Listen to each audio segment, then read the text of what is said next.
تو ناظرین، سب سے پہلے اللہ رب العزت نے ظاہر کو خوبصورت بنایا، یعنی جسم کے جو اعضاء ہیں ان میں ایک توازن پیدا کیا۔ ہم اپنے جسم کو غور سے دیکھیں، ناک کے دونوں طرف آنکھیں ہیں، 2 کان ہیں، 2 کندھے ہیں، 2 بازو ہیں، 2 پاؤں ہیں، ان میں ایک توازن پیدا کیا۔ اگر ٹانگیں چھوٹی بڑی ہو جائیں اور توازن بگڑ جائے تو انسان ٹھیک سے چل نہیں سکتا۔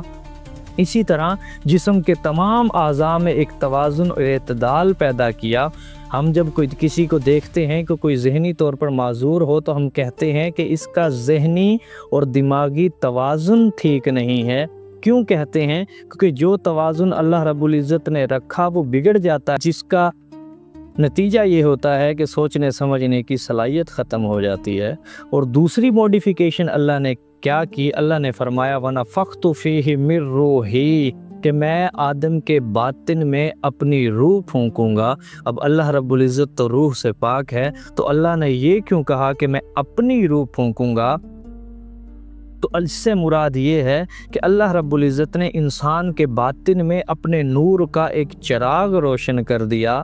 اللہ رب العزت نے بشر کے باطن میں اپنی صفات کا چراغ روشن کر دیا، یعنی وَنَفَخْتُ فِيهِ مِن رُوحِي، یعنی اپنے نور میں سے نور کا ایک ٹکڑا انسان کے باطن میں داخل فرمایا۔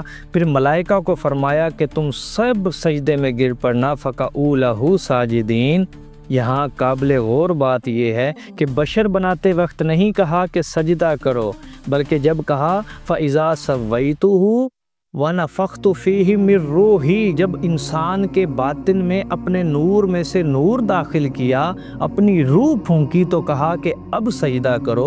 تو ملائکہ نے جو آدم علیہ السلام کو سجدہ کیا تھا، وہ سجدہ آدم علیہ السلام کو نہیں تھا، بلکہ وہ سجدہ اس نور خدا کو تھا جو آدم علیہ السلام کے اندر جلوہ گر تھا۔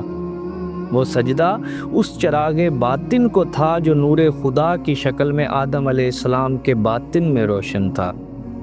ناظرین، پہلے ظاہر میں توازن ڈالا، ظاہر کو متوازن کیا، پھر باطن کو اپنے نور سے روشن کیا، پھر اس بشر جسم اور روح کے درمیان ایک توازن رکھ کے فرمایا لَقَدْ خَلَقْنَا الْإِنسَانَ فِي أَحْسَنِ تَقْوِيمٍ، کہ ہم نے انسان کو بہت زیادہ خوبصورت بنایا، بڑی خوبصورت امتزاج کے ساتھ بنایا۔ تو اب ناظرین، انسان کے 2 وجود بن گئے، ایک ظاہری وجود اور ایک باطنی وجود۔ اب انسان کے ظاہر میں اس بشر یعنی نفس کی وجہ سے عالم ناسوت کی خصوصیات آ گئی، اور انسان کے باطن میں روح کی وجہ سے عالم ملکوت کی خصوصیات آ گئیں۔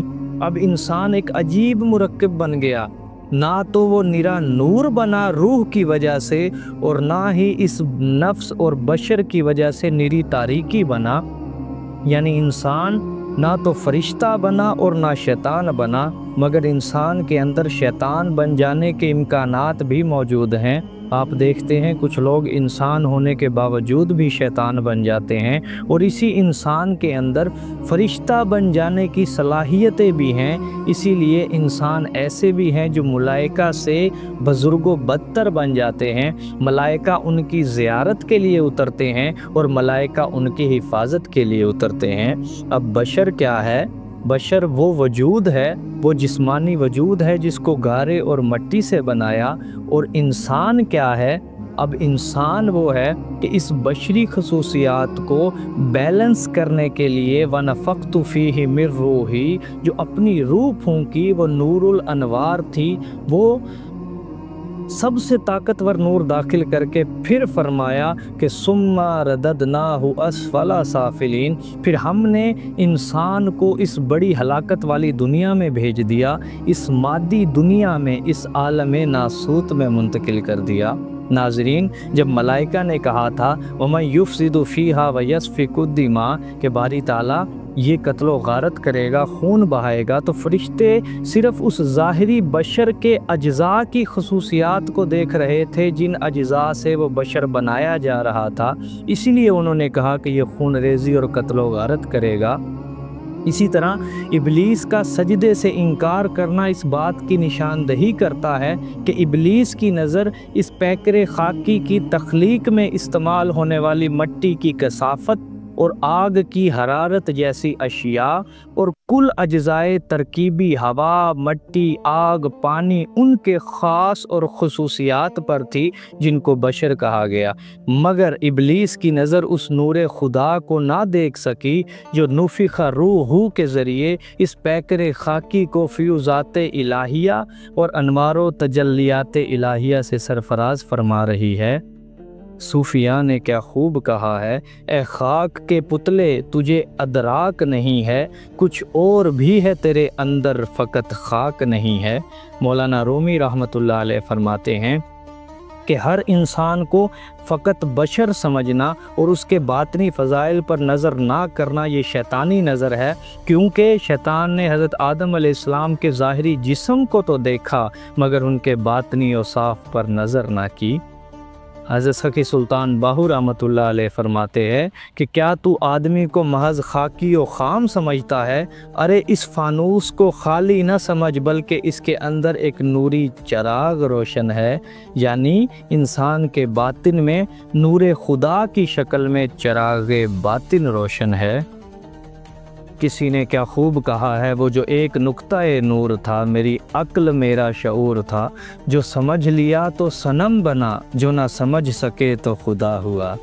ناظرین، اگر ہم انسان کی حقیقت کے بارے میں جاننا چاہتے ہیں تو یاد رکھیے گا کہ مرشد کامل و اکمل کی گائیڈ لائن اور رہنمائی کے بغیر ہم منزل مقصود تک کبھی بھی نہیں پہنچ سکتے بلکہ راستے میں ہی بھٹکتے رہیں گے۔ ایک بات یاد رکھیے گا، جس طرح شکاری شکار کرنے کے لیے شکار جیسا لباس پہنتے ہیں، اسی طرح اولیاء اللہ بھی لوگوں کے دلوں کا شکار کرنے کے لیے بشری لباس پہن کر اس دنیا میں آتے ہیں۔